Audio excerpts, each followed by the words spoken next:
us more chance. They need to give women more chance so that they will know what we women are capable of doing. There are so many competent women, and they are making it on their steam as capable people, persons, not because they are women. By 2050, that more women will be in the workforce than men. Women are now, when you talk about the corporate world, education, political life, women have been there, tested, trusted, with good track records. Then from precedents, for instance, you have women. And to be honest, we do not need to wait for a government to do this. Yes, right. Absolutely. And that's the whole point. Hello there. You're welcome to this week's episode of Patito's Gang. And this week we're talking about women arise in national life. And you find that a lot of women are going into, coming out from their traditional, what you consider to be the traditional occupation, into areas that actually, used to be considered as men affair. We find that more population of women are in the banking sector or services sector, in education, more women are getting educated, and which is good. And when we take a commercial break briefly, we'll be able to come to the main gang, and you can see and hear all the things that women are doing. And it's a challenge to men, because like I always say, men, you need to reinvent yourselves. We'll be right back. Don't go away.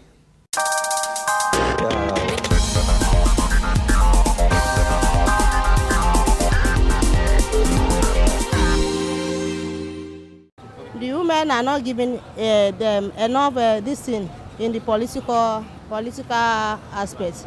So they should be given more chance. They should give women more chance to participate in the political aspect. In Nigeria, they are not given the opportunity, because they know if women are given the opportunity, they will create changes, lots of change.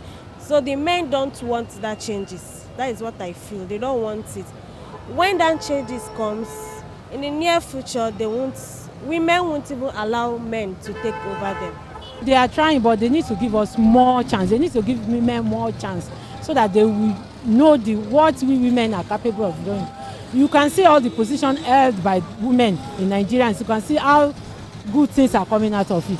They should please, our government in Nigeria should please give the Nigerians women chance to make us show them what we are able to do.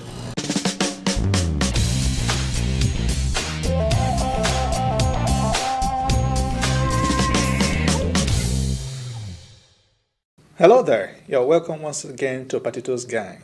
And this week's episode, we are discussing the rise of women in national life. Everywhere you go, it's like women are really taking over. And sometimes I quip that men should begin to find ways of reinventing themselves. And the gang will take a look at it and debate it and discuss it and really dissect it to show that whether really women are rising, you find national life, in the government, in corporate settings too. And you know that the President Jonathan said that in his campaign speech, he promised women 35% of his cabinet would be women. Has he achieved that? We will hear from the gang and have all the figures. So, and again, you can also join us online as Patito's Gang is streaming live online and patitosgang.tv. You can also join us there.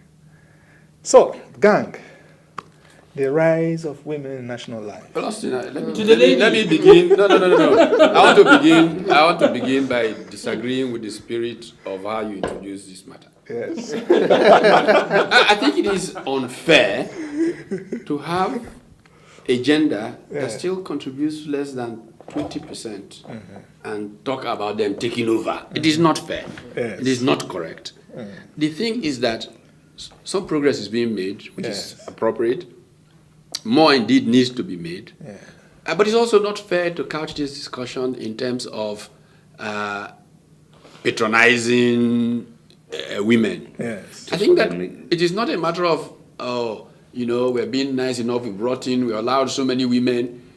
Of their own, there are so many competent women, and they are making it on their steam as capable people, persons, not because they are women. Absolutely. Indeed, in many cases, there should be many more women. One of my favorite examples, and I've given this for years, I used to co-host a series of conferences on banking in the Lagos Business School 15 or more years ago with Mrs. Oshibodu Funke.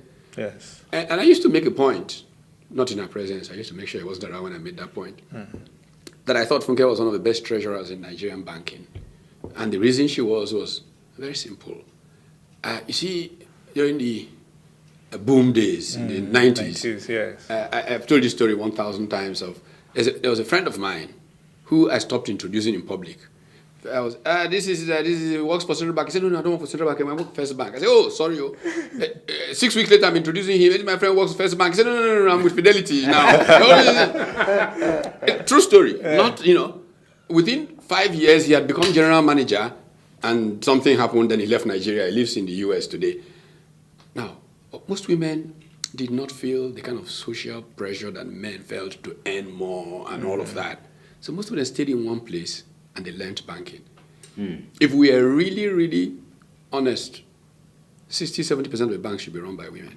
Yeah, Prof, that's the point.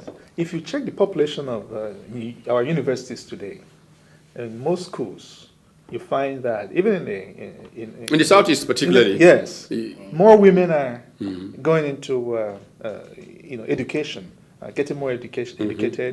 If you check even in the services sector, and it's been predicted that by 2050, that 80% of the workforce, global workforce, will be services. People will be working in services. And again, you find that the women are also, more population of women are working in services. They're more service-oriented. That means that by 2050, that more women will be in the workforce than men. So that is the point that we are suggesting that they're now oppressors. Oppressors. And now oppressing us. But they always, somebody, Osazu, you made a point that they're always in the control behind the scene and pushing the men. And if there's any mistake, you say, that's the one that I've been telling you, he doesn't want to listen. But these things. No, but on a very serious note, look, women form the majority of the Nigerian population, okay? Yeah. So if we are to judge it by demographics, then there should be more women than men just based on number. But the reality, of course, is different. They don't have access to the instruments of state. But that also then makes me want to ask a question to the women. Knowing that you are in the majority, what are you doing to make use of your numbers? Well, we have always said it that considering our numerical strength, that we have...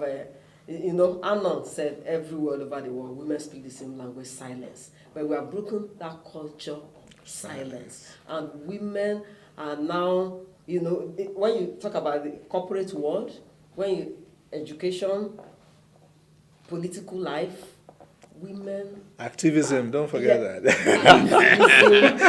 You're going to be occupying everywhere very soon. So, women have been there, tested, trusted, with good track records. Then from precedents, for instance, you have women. As long as it's not Patricia Ete.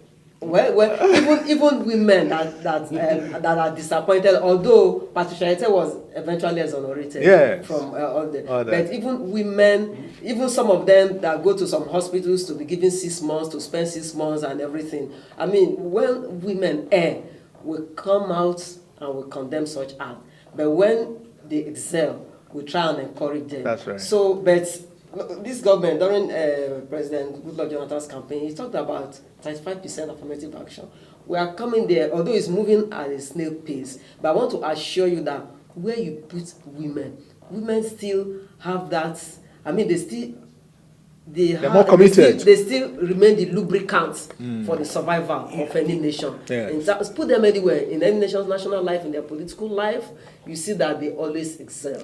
I mean, there's absolutely no doubt about that. I mean, I always say that women generally, they're better focused than men, where men can get distracted. A woman tends to be more focused. Who distracts men? But what Who distracts men? Is a woman. Is a now. woman. Why should they be distracted? You're not talking like a friend of mine who says that man proposes, woman disposes. But you know, the point really is that I don't want women to get carried away that we're now saying that women ought to occupy positions and then go unprepared. That would be disaster. There's nothing like getting carried away. I don't like the idea of thinking appointing women is gesture. Some of them deserve it. They have the bread and they can. Anybody is questioning they've got to be able to earn it. But generally, let's tell the women folk outside in the world and let them tell them that, look, you've got to prepare for something that is coming your way. There's going to be an opportunity for people. Well, I see a woman president at some point. Woman president. We have to have a woman governor first. My real worry, actually. We've got a woman chief justice. First one. My real worry is not so much whether we can see women in those positions. My real worry is that women should also worry about men getting properly educated. I can tell you there is a social disaster coming to the southeast of Nigeria. Yes. And they're talking about it. Yes. Because after the war, I mean, the history of education in the Southeast is an interesting one. When the Southwest came with free education, the Southeast tried to respond, and all kinds of things were done to make sure that the men leapt forward, and they did significantly leap forward. And men from the Southeast really got educated. After the war, there was a reversal. The men stopped going to school. I mean, when I left the University of Nigeria, almost all the dormitories except 2 or 2.5 as I was leaving were male. I came back 10, 15 years later, almost all the dorms on the main campus were female. And, 1 or 2 and the rest off campus men. And I thought, my goodness, this is a major social problem. Then I saw Professor Ejiofor's book, The Crisis of Male Enrollment in Schools in Anambra or something. And the trend has been going and going. Now I hear men from the Southeast, Anambra particularly, saying, oh my goodness, all our daughters are marrying Yoruba men because they're not finding the educated. So there's a real social issue. Yes. So we must ensure that there's balance all the time. No gender should outdo the other. Absolutely. Because we need both. We've always encouraged that because we have to work, pari passu. Because we've had instances, for instance, as the Women and Rights Secretariat, we have had, we have resolved lots and lots of conflicts. And I also think that whatever we do is not only in interest of men. As you sit here, you chair the board of, for women arise. Women arise. You see, I'm arising. With the women. Yeah. So it's a comfortable place to be, Prof. I'm always blessed amongst women. This is my good fortune. You don't invite me to those ones. All right. On that note of Prof's good fortune in chairing women affairs, we'll be right back. Stay tuned. You're still watching Patito's Gang. Patito's Gang, Nigeria's favorite television talk show, is back on local terrestrial TV. The 30-minute potpourri goes to the heart of the matter with its focus on the common good, making government accountable to the people and deepening democracy. Your ultimate electronic village square talk show makes a big comeback with Eugene Ohu and Austin Nweze as co-pilots. Patito's Gang features credible voices from all sides of the political divide in a no-holds-barred discussion. Watch out for Patito's Gang airing on STV Monday night, midnight. Patito's Gang, more vibrant, more incisive, and more analytical than ever. We are back. You're still watching Patito's Gang. Just before we took that short break, we were talking about Prof being blessed amongst women.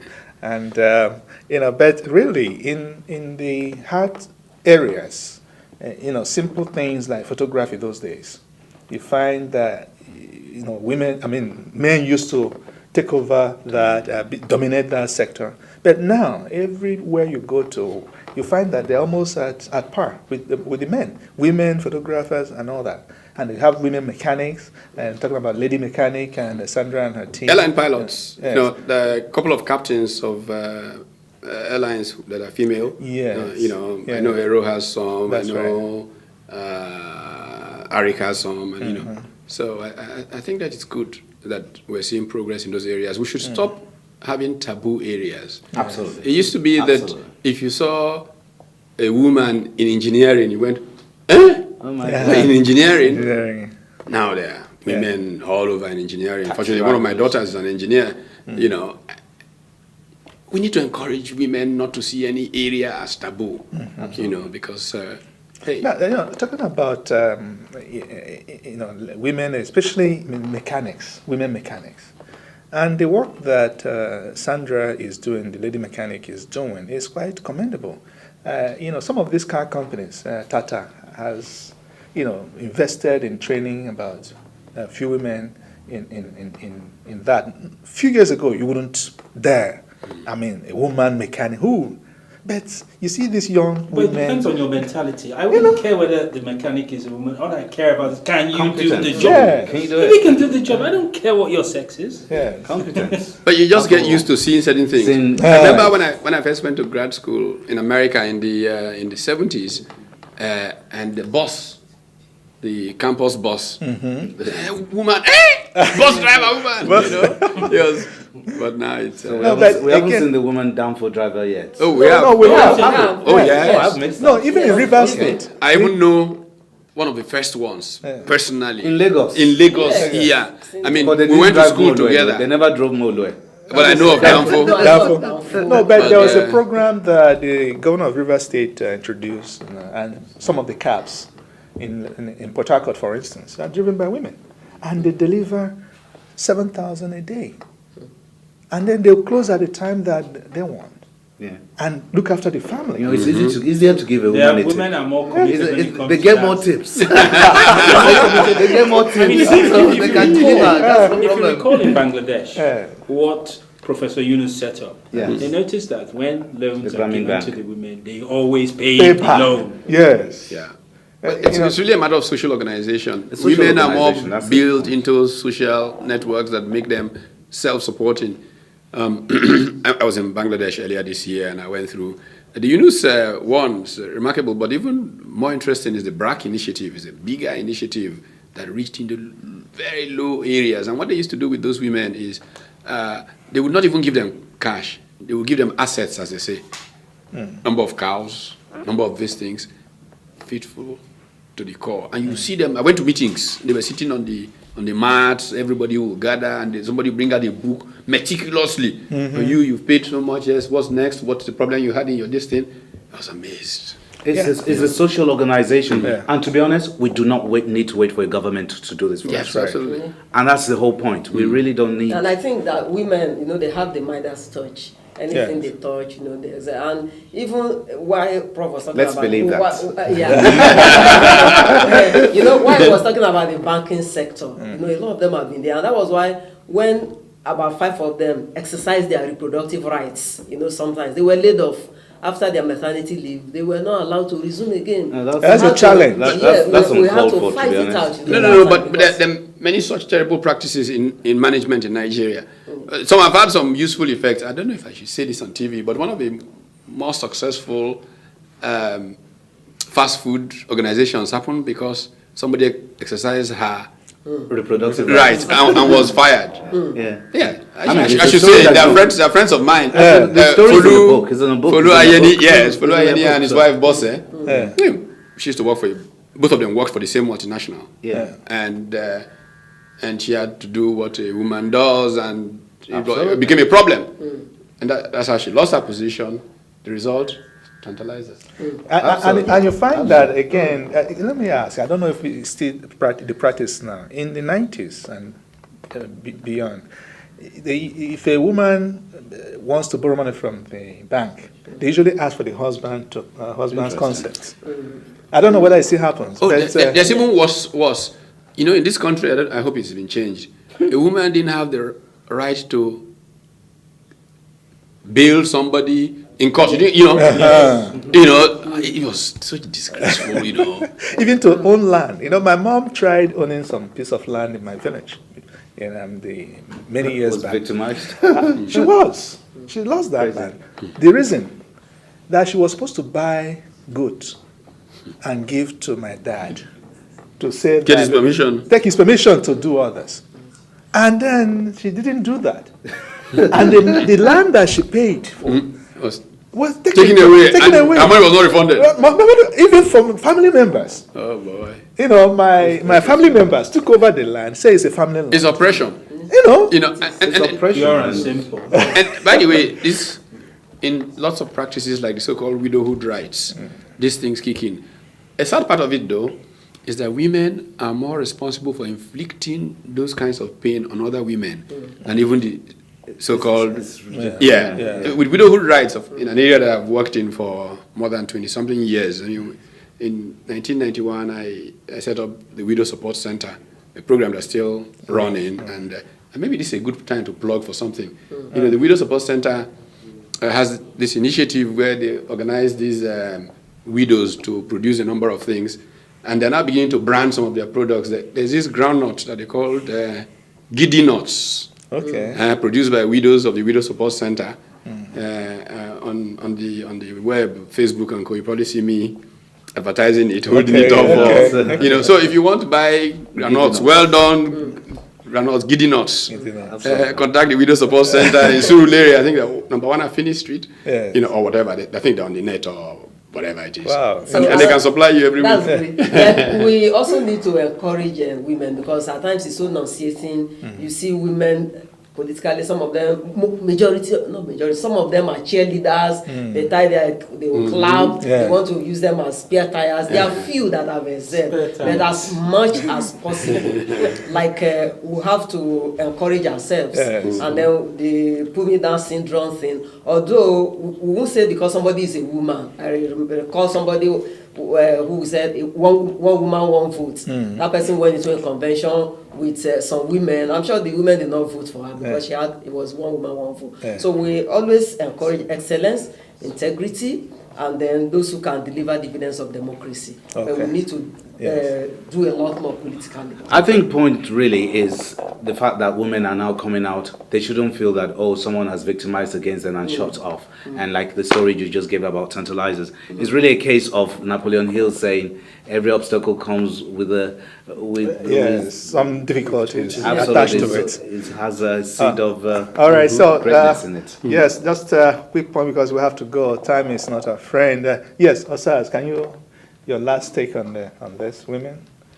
I think women are human beings. They should be given their respect. They should be allowed to reach their full potential. And a society that is not, how would I put it? I wouldn't say gender blind, because whether we like it or not, there are some differences between women and men. Not gender blind, but respectful of each gender. That's right. Kola, what, just a second?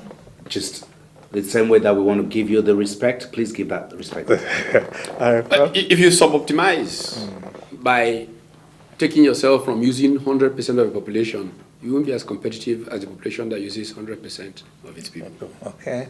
Yes. Women should realize that our own destiny lies in our own hands. Absolutely. Thank you very much for watching. She just put it together for us that the destiny of the women lie in their hands, and I think that's a good way to bring this to a close. And thank you for watching, and stay tuned. This is Patito's Gang.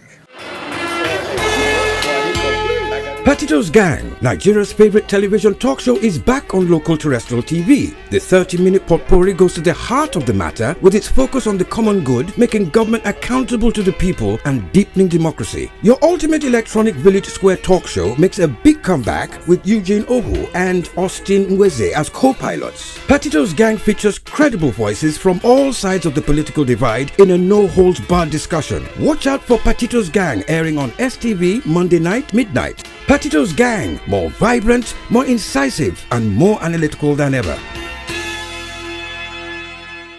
Well, viewers, that's why we bring to a close this week's episode of the Patito's Gang. And you have heard it from Nigerians on the street.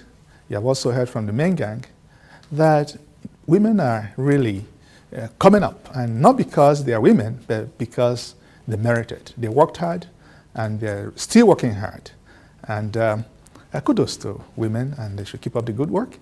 And don't forget also to join us online at patitosgang.tv, made possible by NEMASA, Nigerian Maritime Administration and Safety Agency. Thank you so much for your support, NEMASA, and we hope that you keep on supporting us.